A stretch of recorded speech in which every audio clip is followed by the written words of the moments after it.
Berapa tingkatan ilmu yang harus kita kuasai untuk menjadi khalifah di muka bumi ini? Menjadi pemakmur buminya Allah. Ya, jadi ada 3 tingkatan ilmu. Ilmu tentang Allah, ilmu tentang perintah dan larangan Allah, kemudian ilmu tentang ciptaan Allah. Nah, ilmu tentang Allah ini menjadi pondasi yang dia nanti membingkai setiap ilmu-ilmu yang ada di atasnya. Ya, ilmu tentang Allah punya korelasi nggak tentang ilmu yang berkaitan dengan perintah dan larangan Allah? Punya. Ya, punya. Nah, ini masalah urutan. Ya, ini masalah urutan. Kalau kemudian belajar ilmu tentang Allah dulu, baru kemudian belajar ilmu tentang perintah dan larangan Allah, ya hasilnya adalah ya fikih takwa. Kalau belajar ilmu tentang perintah dan larangan Allah, tapi belum sepenuhnya mengenal Allah, itu mentoknya fikih fatwa.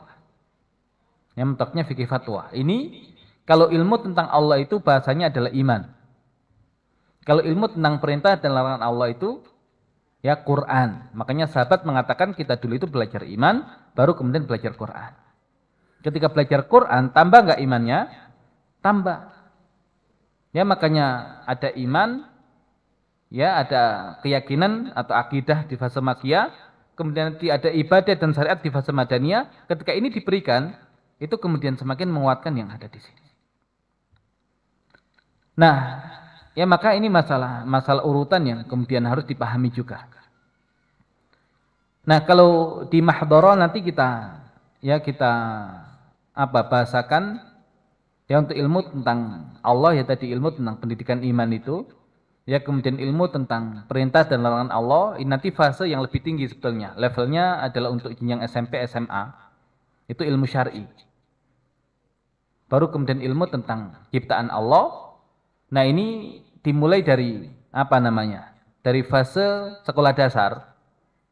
Ya, kemudian nanti terus berlanjut sampai ya fase SMP, SMA. Tapi bedanya apa? Kalau kemudian di fase sekolah dasar itu lebih kepada fase makiyah, penanaman iman. Kalau kemudian jenjang selanjutnya itu lebih kepada tadi menganalisa sisi keilmuan, lebih banyak menggunakan akal. Nah, kita mengenal Allah Subhanahu wa taala dengan berapa cara? Ya, kita mengenal Allah dengan 3 cara. Ma'rifatullah, ya bi kalamihi. Mengenal Allah melalui kalamnya. Yang disebut dengan ayat Qur'aniyah, ayat-ayat Al-Qur'an.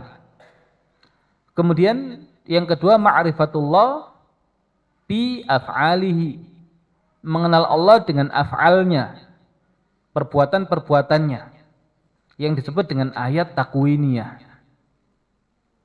Peristiwa yang ada di sekitar kita mungkin nggak terjadi dengan sendirinya, enggak, pasti ada campur tangan Allah di situ.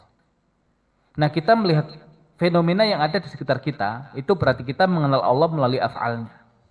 Atau kalau kemudian kita membaca buku-buku sejarah atau buku-buku kisah.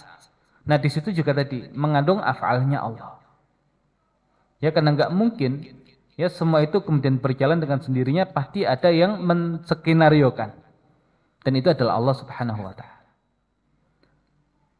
Kemudian yang terakhir adalah ma'rifatullah bi khalqihi, mengenal Allah melalui makhluk-makhluknya. Yang disebut dengan ayat kauniyah. Jadi ada ayat Qur'aniyah, ayat takwiniyah, kemudian ada ayat kauniyah. Kalau ayat Qur'aniyah berarti ma'rifatullah bi kalamihi. Kalau ayat takwiniyah berarti ma'rifatullah bi af'alihi. Kalau ayat kauniyah ma'rifatullah bi khalqihi. Nah, ini kalau kita kaitkan dengan surat Al-Alaq. Iqra, bacalah. Nah, yang kita baca itu menghasilkan apa? Pengetahuan. Kapan pengetahuan itu berubah jadi ilmu? Manakala pengetahuan itu mengantarkan kepada Allah. Makanya dikatakan innama yakhsyallaha min ibadihil ulama. Sesungguhnya yang punya rasa khasyah, Rasa takut yang disertai dengan pengagungan kepada Allah hanya orang-orang yang berilmu. Dan itu temanya bukan pembahasan tentang ilmu syar'i, tapi bahkan ilmu tentang semesta. Ya, ilmu tentang semesta. Karena siapapun yang punya pengetahuan yang bisa mengantarkan kepada Allah, dia akan tadi memiliki khasyah itu. Jadi pengetahuan itu kapan jadi ilmu manakala mengantarkan kepada Allah. Makanya iqra, tapi syaratnya bismi rabbik. Dengan menyebut nama Rabb. Nah, nanti ada yang mengatakan kalau membaca itu apa yang kita baca? Ada 3 kitab. Kitabullahil Mastur, kitab Allah yang tertulis. Ada Kitabullahil Mansyur, kitab Allah yang tersebar di sekitar kita. Ada Kitabullahil Mandzur, kitab Allah yang kita lihat dengan pandangan serta penglihatan kita. Kalau Kitabullahil Mastur disebut apa? Ayat Qur'aniyah tadi. Kalau Kitabullahil Mansyur disebut ayat Takwiniyah. Kalau Kitabullahil Mandzur disebut ayat Kauniyah. Jadi ulama itu punya istilah yang berbeda-beda tapi ujungnya sama. Ya, jadi ma'rifatullah bi kalamihi, ayat Qur'aniyah, atau disebut Kitabullahi al-Mastur. Kemudian ma'rifatullah bi af'alihi disebut ayat Takwiniyah, atau disebut Kitabullahi al-Mansyur. Kemudian ma'rifatullah bi khalqihi disebut ayat Kauniyah. Kemudian ya Kitabullahi al-Mandzur. Nah, makanya sudah Allah kasih keterangan di awal, Iqra bismi rabbik. Bacalah dengan menyebut nama Rabbmu tadi itu. Ya, 3 lapis ilmu ini. Makanya kalau kita ingin menghadirkan peradaban, ya mau tidak mau 3 lapis ilmu. Nggak bisa ditawar. Boleh nggak kita ikut Barat, yang Barat itu ketika meninggalkan agamanya dan belajar tentang ilmu yang berkaitan dengan makhluk-makhluknya Allah, menguasai bumi ini mereka. Boleh nggak langsung kemudian kita nggak usah belajar tingkatan ilmu pertama dan kedua, langsung belajar ilmu umum. Ya, agar kemudian sebagaimana Barat itu menjadi penguasa di bumi ini, kita pun bersaing untuk mendapatkan hal yang sama. Bisa nggak? Nggak bisa. Kalau itu yang kita lakukan, itu jadi sekuler. Anti agama biasanya. Atau kalau kemudian dia belajar tentang agama, nah itu nanti sulit untuk masuk. Ya, kenapa? Karena kalau kemudian yang paling besar cakupannya kan ilmu tentang Allah. Ya, kemudian lebih kecil mengerucut itu ilmu tentang perintah dan larangan Allah. Lebih kecil lagi ilmu tentang ciptaan Allah. Nah, kalau mereka yang belajar ilmu yang atas ini, ya sulit menjangkau yang bawah-bawahnya. Tapi mereka yang mulai dari bawah yang tadi itu, ke atas itu ya mudah sekali. Ya, lebih luas mana?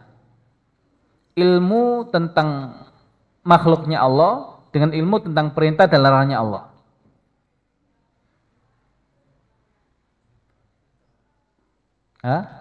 Ya, perintah dan larangan Allah. Dan lebih luas lagi ya ilmu tentang Allah. Ya, ilmu tentang makhluknya Allah, kedokteran, dokter gigi. Seberapa luas sih jangkauan gigi itu?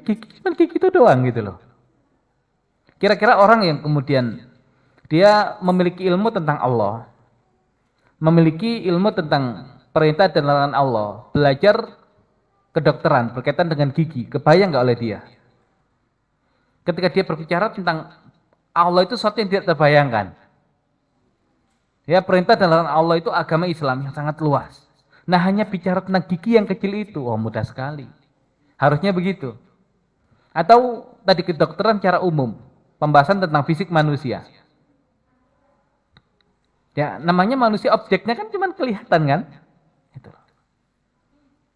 Nah, makanya sebetulnya kalau mereka belajar tentang ilmu yang berkaitan dengan Allah, ilmu berkaitan dengan perintah dan larangan Allah, belajar ilmu yang ketiga itu gampang. Makanya kenapa para ulama dulu itu mudah sekali menyalip peradaban-peradaban yang lain yang lebih dulu mengkaji itu. Ya, pertama karena keberkahan apa yang ada dalam diri mereka berkaitan dengan ilmu tentang Allah, juga ilmu tentang perintah Allah. Juga karena mereka terbiasa berpikir sesuatu yang sangat besar. Kalau kemudian berpikir sesuatu yang sangat kecil, biasa. Bayangkan kalau antum mikir sesuatu yang kecil, tiba-tiba diminta mikir sesuatu yang besar. Oh, pusing duluan kita. Ya, pusing duluan. Dokter suruh belajar fikih. Oh, yang ada puyeng-puyeng dia. Gitu loh. Tapi ahli fikih suruh belajar kedokteran. Insya Allah bisa. Ya nggak bisa bayar saja. Saking mahalnya gitu ya. Ya, nah itu begitu. Ya makanya urutannya seperti itu. Makanya para ulama itu kemudian ya berbagai macam ilmu itu bisa dikuasai. Nah hari ini harusnya dengan cara berpikir seperti itu. Anak-anak kita itu punya Al-Quran. Harusnya ketika belajar ilmu umum dengan bersaing ya dengan mereka yang tidak punya Al-Quran, lebih hebat mana harusnya? Nih anak kita punya Al-Quran. Ya, orang lain nggak punya. Ini objek ilmu tentang makhluknya Allah. Ya kita nyebut misalkan IPA. Kira-kira yang lebih pintar ini atau ini harusnya? Yang punya Quran. Ya, ini ilmu tentang IPS sosial. Ini punya Al-Quran tidak, lebih cepat mana harusnya? Matematika, baca tulis. Nah ini yang kemudian harus kita hadirkan. Jadi bukan kemudian ini kita amputasi dari sini, tapi justru ini bagian dari keimanan yang ada di sini. Nah harusnya begitu. Ya, nah sehingga di mana sih medan peperangan generasi kita untuk merebut kepemimpinan di muka bumi? Apakah ilmu tentang Allah? Enggak. Apakah ilmu tentang perintah dan larangan Allah? Enggak. Tapi ya medan pertempurannya itu di ilmu tentang makhluknya Allah. Walaupun umat Islam terbantunya apa? Dengan dua tingkatan ilmu yang pertama itu yang kemudian menjadikan mereka itu punya semangat yang tidak dimiliki oleh mereka yang tidak beriman ya dalam masalah keilmuan. Orang di luar Islam, kenapa sih mereka mengkaji ilmu-ilmu itu? Untuk apa? Ya mereka punya semangat untuk mengkaji tentang makhluk-makhluknya Allah. Untuk apa? Hah? Ya untuk uang. Paling tidak kan tadi, ya menjadi proyek tersendiri kan. Nah, ada nggak orang itu yang ngaji ilmu tentang makhluknya Allah itu ikhlas, nggak dibayar nggak apa-apa? Ada nggak? Oh bisa jadi. Ya bisa jadi. Jadi dia mengkaji tentang makhluk-makhluk itu ikhlas, nggak ada yang bayar dia. Ya untuk apa? Sekedar menghilangkan rasa penasaran yang ada yang ada pada dirinya berkaitan dengan makhluk-makhluk itu. Tapi umat Islam ketika mengkaji tentang makhluk-makhluknya Allah, kira-kira apa yang menjadi motivasinya? Ya apakah hanya sekedar mencari bayaran? Nggak ada yang bayar. Apakah sekedar memuaskan rasa penasaran? Tidak. Ya tapi kemudian memberikan ya kemanfaatan kepada manusia yang lain. Ya ketika mengkaji sebuah ilmu, oh jangan-jangan ilmu ini nanti ketika dikembangkan nah punya manfaat bagi yang lain. Nah karena dia sadar dia hidup itu tidak untuk dunia. Dia hidup untuk akhirat. Dan kehidupan dunia terbatas. Adapun kehidupan akhirat dia kekal. Nah, apa yang kemudian menjadi jaminan kalau ketika dia meninggalkan dunia itu terus mengalir pahala untuk dia? Salah satunya apa? Ilmu yang bermanfaat. Ya, jadi karena motivasi akhiratnya itu, dia pengen kemudian menghasilkan karya yang ketika dia meninggal itu nanti dia masih mendapatkan tadi kiriman pahala dari karya yang dia hasilkan itu. Ya makanya orang beriman ketika mempelajari ilmu-ilmu itu orientasinya bukan dunia, tapi orientasinya adalah akhirat. Dan beda orang yang orientasinya dunia dengan orang yang orientasinya akhirat, semangatnya beda. Ya semangatnya beda dan keberkahannya pun berbeda. Nah berarti ini yang kemudian harus kita siapkan. Nah hanya nanti memang ya dibutuhkan apa namanya? ya kejujuran seorang guru itu untuk mendidik muridnya, bahkan memberikan ya jalan yang paling mudah agar muridnya itu ya bisa mendapatkan dan menguasai ilmu yang dia miliki. Kira-kira kalau kemudian kita belajar ya disiplin ilmu tertentu, yang itu kita kuliah 4 tahun. Tapi kita sadar ini kalau dibuat rangkumannya itu diringkas, ya sebulan selesai. Ridho nggak kita ngajari murid kita itu dengan sebulan selesai ilmu yang kita pelajari 4 tahun? Ridho nggak? Nah kalau kita nggak ridho, berarti orientasi kita dunia. Ya kalau kemudian kita ridho, ya berarti kan ini menjadi bekal akhirat kita. Ya menjadi bekal akhirat kita. Nah sama, kenapa sih ulama itu dulu kok menulis kitab, kemudian diringkas, disarah, segala macam, ya agar kemudian mudah dipahami oleh generasi selanjutnya. Nah ini yang hari ini ya kita belajar di sekolah umum ya. Ya, matematika itu berapa tahun kita pelajari kalau jenjang SD? Dari kelas berapa? 1 sudah ada? 6 tahun. Nanti di SMP diulang lagi. Mungkin ada sedikit penekanan dan tambahan. Di SMA 3 tahun. Kalau kuliah ya 4 tahun. Nah, mereka yang kemudian berapa tahun belajar matematika? 6 tambah 6 tambah 4. 16 tahun. Nah jujur, kalau dibuat tadi formulanya untuk diajarkan kepada anak-anak, butuh berapa lama sih? Nah ini biasanya kerjaannya mereka yang ngajar bimbel. Nah kenapa bimbel itu kok memberikan formula-formula itu? Ya tujuannya hanya sekedar uang. Nah orang beriman ngejarnya bukan uang. Tapi ini membantu generasi kita untuk bisa menyalip ilmunya orang barat. Gitu ya. Ya jadi butuh orang-orang yang siap mewakafkan ilmunya. Nah, tapi yang begitu itu lagi-lagi orientasinya bukan dunia.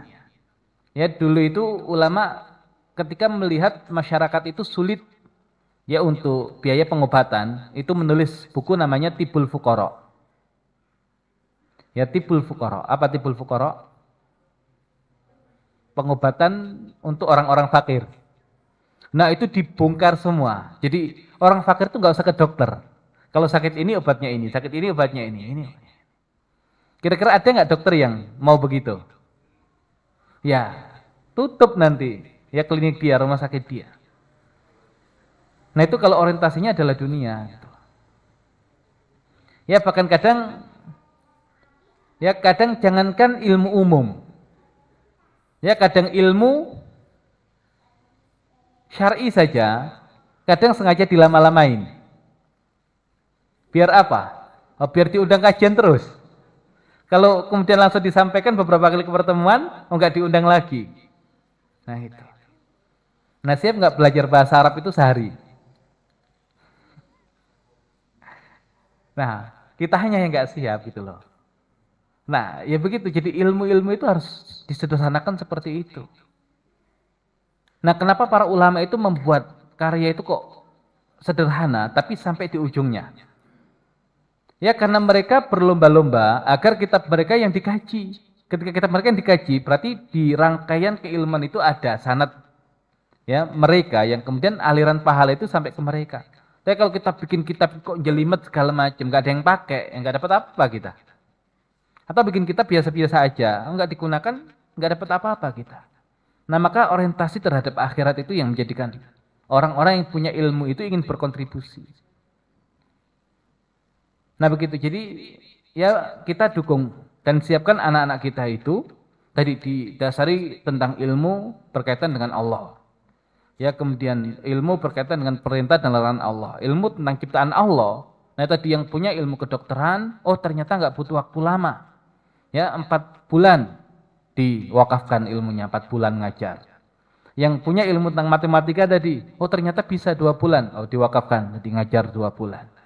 Yang punya ilmu tentang biologi misalkan juga sama, oh, bisa. Nah itu akhirnya anak-anak kita Ya, imannya kuat, hafal Quran, hafal hadis, ilmu syar'inya luar biasa. Nah, ilmu umumnya juga tadi, ya luar biasa. Nah, perkara kemudian nanti dia kuliah itu, ya dia ingin, oh saya nanti akan bersaing dengan ya orang-orang di luar Islam di bidang ilmu ini. Nanti saya di bidang ilmu ini, tapi dia juga kuasai ilmu yang lain. Gitu. Ya, dan seakan kuliah itu ya tadi, bukan di situ baru dia memulai belajar, tapi bahkan di situ kemudian dia terus mengkaji, menggali segala macam. Ya kalau perlu dosennya disalib juga ilmunya. Nah karena ya untuk menjadi pemimpin di muka bumi, mau tidak mau 3 lapis ilmu itu yang harus kita kejar. Berapa sih waktu yang dimiliki oleh manusia? Berapa umurnya umatnya Nabi Muhammad? Berapa saat ala tadi malam? Ya a'maru ummati baina siddina wa sab'in. Ya usia umat itu antara 60 sampai 70 tahun. Kira-kira kekejar enggak? Ilmu-ilmu itu dipelajari dalam kurun waktu tadi, umur itu antara 60 sampai 70. Ya, tadi ilmu tentang Allah, ilmu tentang perintah dan larangan Allah, yaitu nanti ada batas minimalnya, baru kemudian ilmu tentang ciptaan Allah. Nah itu ya tadi bisa dikejar, walaupun tadi ya bagi-bagi tugas ya. Ya dalam artian tadi dia memang menguasai IPA, kemudian IPS, matematika, ya segala macam. Tapi di samping ilmu yang dia miliki itu nanti ada satu yang paling dominan dari dia. Tapi menguasai ilmu-ilmu itu. Nanti kemudian apalagi menguasai begitu. Kalau disebut nama Al-Khwarizmi, kira-kira yang muncul di kepala kita apa? Hah? Matematika. Apakah beliau hanya ahli matematika saja? Tidak, banyak. Tapi yang kemudian beliau ingin dermakan dan fokuskan di situ. Ya kalau kita mendengar Ibnu Sina misalkan, ya kedokteran, tapi apakah beliau tidak menguasai berbagai disiplin ilmu yang lain? Menguasai juga, tapi di situ yang kemudian beliau ingin memberikan kontribusinya. Nah kita itu merindukan generasi itu yang seperti itu. Ya dan kemudian ya kita siapkan. Nah dengan waktu yang sedikit, dengan target yang jauh. Nah makanya kita bisa ngukur. Ya kita bisa ngukur. Kalau seandainya jarak yang kita tempuh itu 1000 km, waktu kita hanya 5 jam. Berarti 1 jam harus dapat berapa? Ya 200. Nah, ketika kita tahu waktunya cuma 5 jam, jaraknya 1000 km, mungkin nggak kita jalannya itu nyantai? Nggak mungkin, karena kita tahu targetnya. Ya tidak mungkin terkejar kalau kemudian kita nyantai. Nah, berarti gimana biar bisa sampai ke tujuan tadi?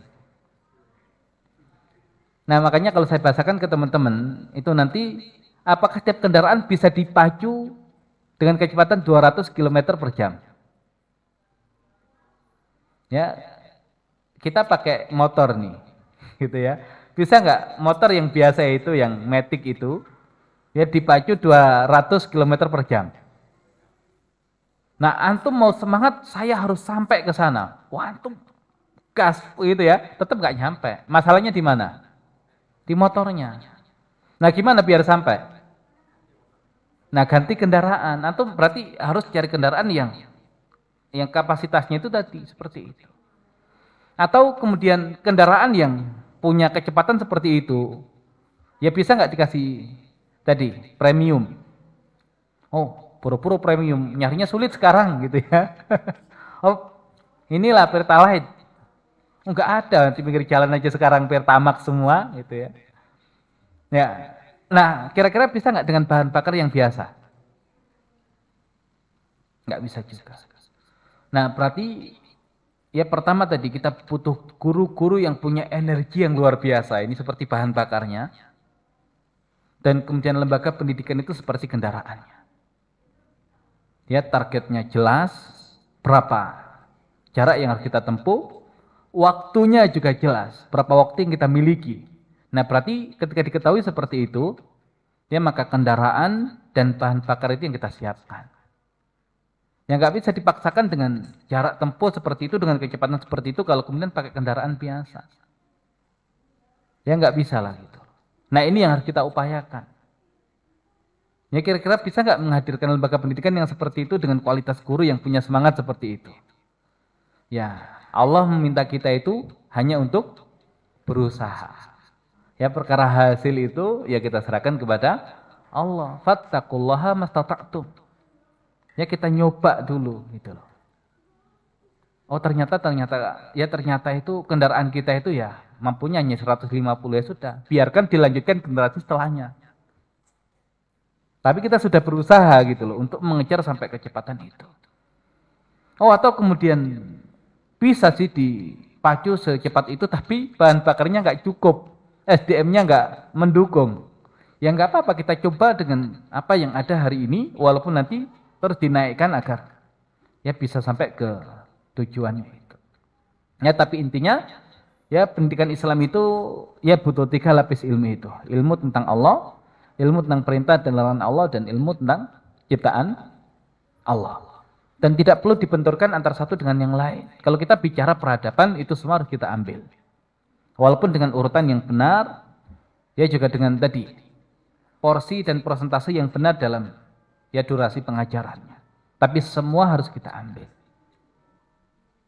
Nah, ya adapun kemudian berbicara tentang ilmu yang berkaitan dengan Allah, nah insya Allah ya akan kita bahas secara khusus besok. Ya, dan ini ilmu untuk menjadi wali. Ya, jadi agar kemudian sampai kepada Allah, nah itu tadi kita butuh nanti kemudian dibersamai oleh Allah. Baik, ya demikian barangkali yang bisa disampaikan berkaitan dengan tema hari ini, ya ilmu sebagai landasan peradaban Islam, di mana ilmu yang harus kita kejar, ya dengan usia kita yang terbatas, ya dengan kemampuan kita yang ada pada hari ini, ya tidak ada masalah kita berusaha sekuat tenaga kita untuk mencapai 3 lapis ilmu itu, ilmu tentang Allah, ilmu tentang perintah dan larangan Allah, kemudian ilmu tentang ciptaan Allah. Kita nggak sampai dilanjutkan siapa? Ya anak keturunan kita. Yang penting targetnya jelas. Nah mereka tahu kemana harus menuju. Sama, Nabi Daud itu juga tadi. Ya kalau kita bicara tentang Tolut itu raja, tapi bukan nabi. Naik ke Nabi Daud, raja dan nabi. Tapi nanti Nabi Sulaiman, raja dan nabi, tapi secara kekuasaannya bahkan menguasai jin dan manusia. Grafiknya naik. Dan dikatakan wa waritha Sulaimanu Daud. Sulaiman mewarisi Daud. Bisa nggak Nabi Sulaiman sampai ke titik itu tanpa bantuan ayahnya? Nah ayahnya yang menyiapkan. Nah sama, ya kita juga menyiapkan untuk generasi setelah kita, dilanjutkan oleh mereka, dilanjutkan oleh setelahnya, nah itu kemudian akan sampai kepada tujuan. Sama, ada hal-hal yang tidak bisa dicapai di zaman Nabi, tapi target jelas. Dilanjutkan siapa? Ya, Khulafaur Rasyidin setelahnya. Dan kemudian dilanjutkan oleh generasi yang setelahnya itu. Ya, maka ada estafet untuk membangkitkan peradaban itu. Tapi tujuan harus jelas di awal. Kalau tujuannya tidak jelas, generasi kita pun nggak tahu apa yang harus dilanjutkan, apa yang harus diperjuangkan. Nah maka semua harus kemudian jelas di awal. Ya, baik kita cukupkan. Ya, adapun kalau kemudian ingin diskusi khusus, ya insya Allah setelah ini bisa diskusi. Ya tidak perlu nunggu sore. Ya jadi yang qailula silakan qailula. Yang ingin tadi berqala wakila juga kita. Ya qala wakila. Ya, kita cukupkan dulu, kita tutup dengan bacaan hamdalah dan doa kaftul majlis. Alhamdulillahirabbil alamin. Subhanakallahumma bihamdika asyhadu an la ilaha illa anta astaghfiruka wa atubu ilaik. Assalamualaikum warahmatullahi wabarakatuh.